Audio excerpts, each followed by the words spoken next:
Hey, hey, hey. How's everybody doing? I've got a juicy topic for discussion tonight, and it is how to meet the perfect person for you. A lot of times I've found throughout the years dating that it has been, at first I felt like it was a true struggle. And I want to reach out not to the women because honestly, there's so many people out there I've noticed as a woman seeking to meet a man. I read a lot of books like How to Get the Guy and things like that. But what about the men? Where is the standard for the men to step up and become the man that they want to be with the woman that they seek out most in life? So this is for you, gentlemen. Yes, gentlemen. And that is what I think that needs to be created more now that it's 2017. And I've noticed being thrown back into the dating world after a divorce and after years of marriage that it's not like it used to be at all. And one of the big reasons I think is due to, well, you guessed it, here we are on YouTube, technology and our phones. Lovely phones. So we have so much of a techie world now that it gets kind of complicated. So I'm going to share with you stories of people that I've met and experiences I've had. And this is a lot easier talking about. This is one of the easier things. I've done 20 years of health industry, but right here and right now, this is something that's starting to become a passion of mine. Seeing men step up to the plate. And what I mean by that is, you might be like, what about the women?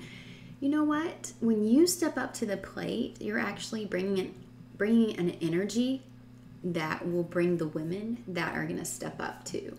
And you're going to have the same level of energy that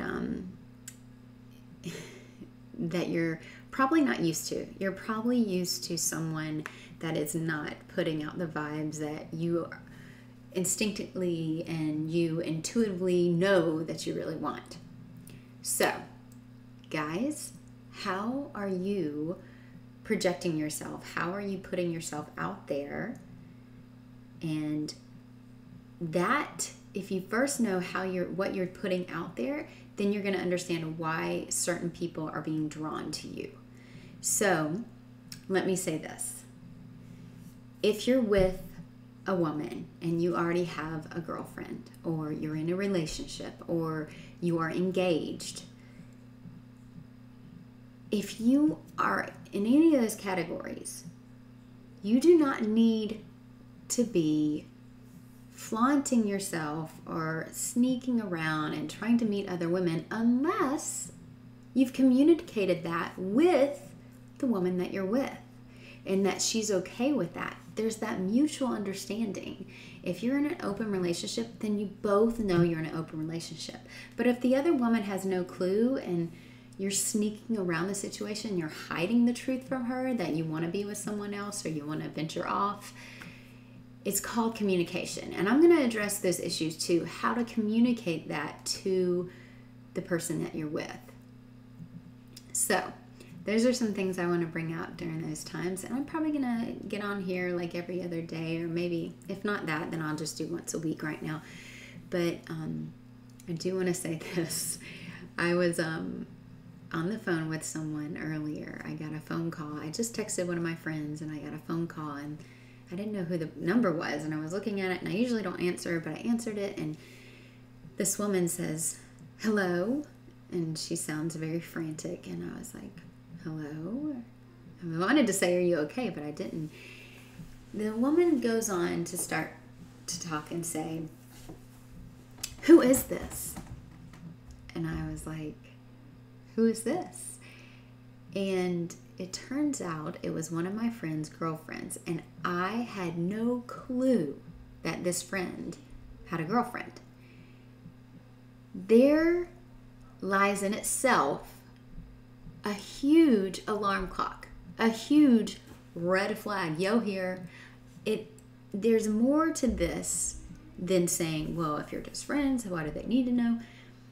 Here's the deal. You need to have communication. And women were born to be a little bit more in the know about how to communicate. And so, Fries. Dinner time. So here's the deal. There needs to be communication.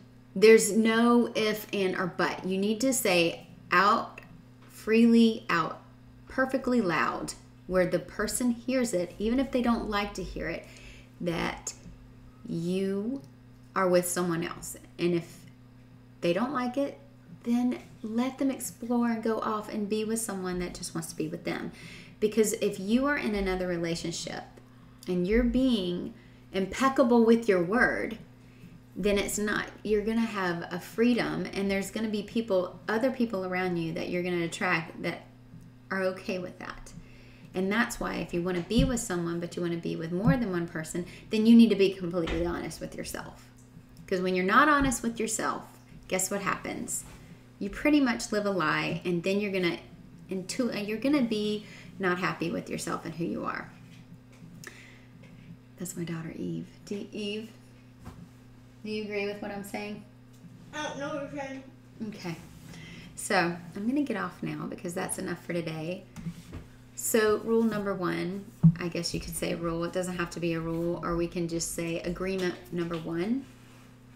And there are 30 agreements that I'm coming up with. So this is day 1, agreement 1. Be impeccable with your word. Be true to yourself, because when you're true to yourself, it's going to attract every single other person in this universe that has the same alignment of energy and same alignment of morals up with yours. And if you don't like that with anyone else, and you're saying it's okay for you, but it's not okay for somebody else, then that's not being impeccable with who you are. So agreement number 1, be impeccable with your word to yourself, to others, and very much to the person that you are either dating or in a relationship with. Everybody be blessed. See you next time. And we'll talk about agreement number 2.